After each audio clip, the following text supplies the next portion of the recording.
Ahojte, tak máme záver víkendu, záver kopcovej sezóny.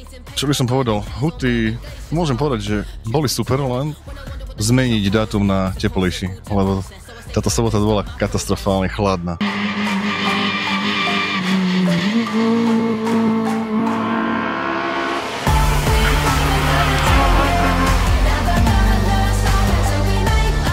Sezóna by som povedal, že bola fajn. Mali sme trošku komplikácie s autom, laborovanie, ale došli sme do cieľa stále.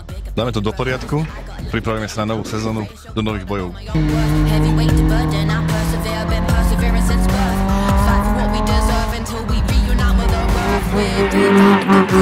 Týmto chcem poďakovať aj svojim partnerom, fanúšikom všetkým a hlavne svojej manželke, ktorá trpí tie moje koničky. Ďakujem.